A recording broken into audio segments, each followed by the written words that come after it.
வணக்கம். Welcome to Rama Prabha Ilango channel. Saidapet vadacurry ரொம்ப famous. அந்த ஸ்டைலில் இன்றைக்கி எப்படி வடகரி செய்கிறதுன்னு பார்க்கலாம். முதல்ல 1 டம்ளர் கடலைப்பருப்பு 2 மணி நேரத்துக்கு மேலே நல்லா ஊற வச்சுக்குங்க. ஊற வச்ச பருப்பை கழுவி மிக்ஸி ஜாரில் போட்டு கொரகொரப்பாக அரைச்சி எடுத்துக்குங்க. இந்த மாதிரி நைஸாக அரைக்கக்கூடாது, கொரகொரப்பாக அரைச்சிக்குங்க. ஸ்டவ் ஆன் பண்ணி ஒரு கடாயை வச்சு 2 குழிக்கரண்டி அளவுக்கு நல்லெண்ணெய் ஊற்றிக்குங்க. நல்லெண்ணெய் வடகரிக்கு டேஸ்ட்டாக இருக்கும்.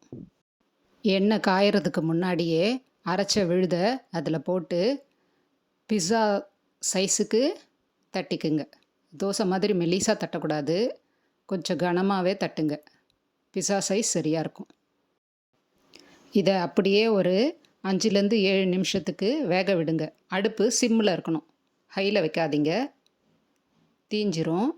சிம்மில் வச்சு ஒரு 5-7 நிமிஷம் வேக விடுங்க. இப்படியும் செய்யலாம். இல்லைன்னா இட்லி பானையில் சின்ன சின்ன உருண்டையாக பிடிச்சி ஆவியில் வேக வைக்கலாம். இல்லைன்னா சின்ன சின்ன உருண்டையாக விட்டு எண்ணெயில் போட்டு லேசாக பொரித்து எடுக்கலாம். பொன்னிறமாக பொரிக்கக்கூடாது, லேசாக பொரித்து எடுத்துக்கணும்.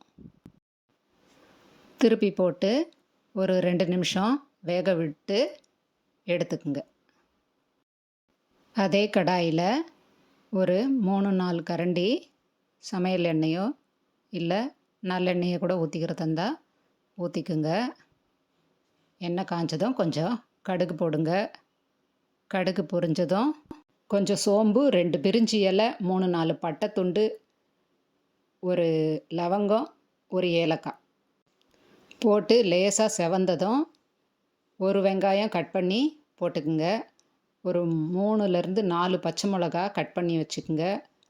ஒரு 15 பல்லு பூண்டு பொடியாக நறுக்கி வச்சுக்குங்க. கொஞ்சம் கறிவேப்பிலை எல்லாத்தையும் போட்டு வதக்குங்க.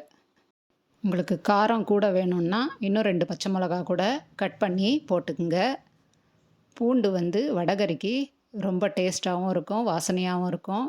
அதனால் இன்னும் கூட எக்ஸ்ட்ராவாக போடலாம். சின்ன சின்ன துண்டாக கட் பண்ணி போட்டிங்கன்னா டேஸ்ட்டு நல்லாயிருக்கும். தக்காளி சேர்த்துக்குங்க. சேர்த்து வதக்கி விடுங்க.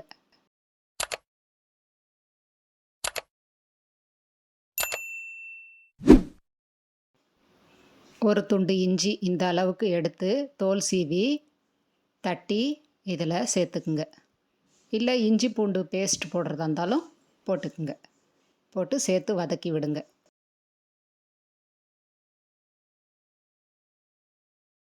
தக்காளி வெங்காயம் இந்த அளவுக்கு வதங்கினா போதும். இது கூட 1/2 ஸ்பூன் மிளகாத்தூள், 1/4 ஸ்பூன் மஞ்சத்தூள் சேர்த்துக்குங்க. தேவையான அளவு உப்பு இந்த அளவு போகிறோம். போட்டு மாவு அரைச்ச ஜாரை அலசி ஊற்றிக்குங்க. தேவையான அளவு தண்ணி ஊற்றிக்குங்க.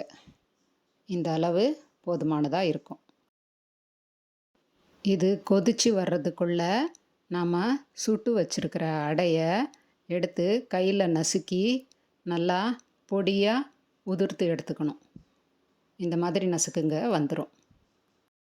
பருப்பு அரைக்கும் போதே ஒரு 1/4 ஸ்பூன் உப்பு போட்டு அரைச்சிக்குங்க. நான் சொல்ல மறந்துட்டேன். நல்லா ஃபுல் கொதித்து வந்ததும் உதிர்த்து வச்சுருக்கிற அந்த அடையை இதில் சேர்த்துக்குங்க.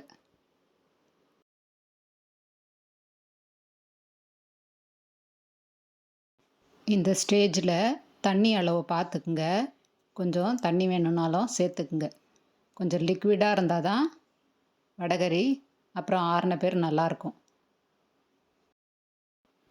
நல்லா கொதிக்க ஆரம்பித்ததும் அடுப்பை சிம்மில் மாற்றிக்கின்னு ஒரு தட்டு போட்டு 5 நிமிஷம் நல்லா வேக விடுங்க.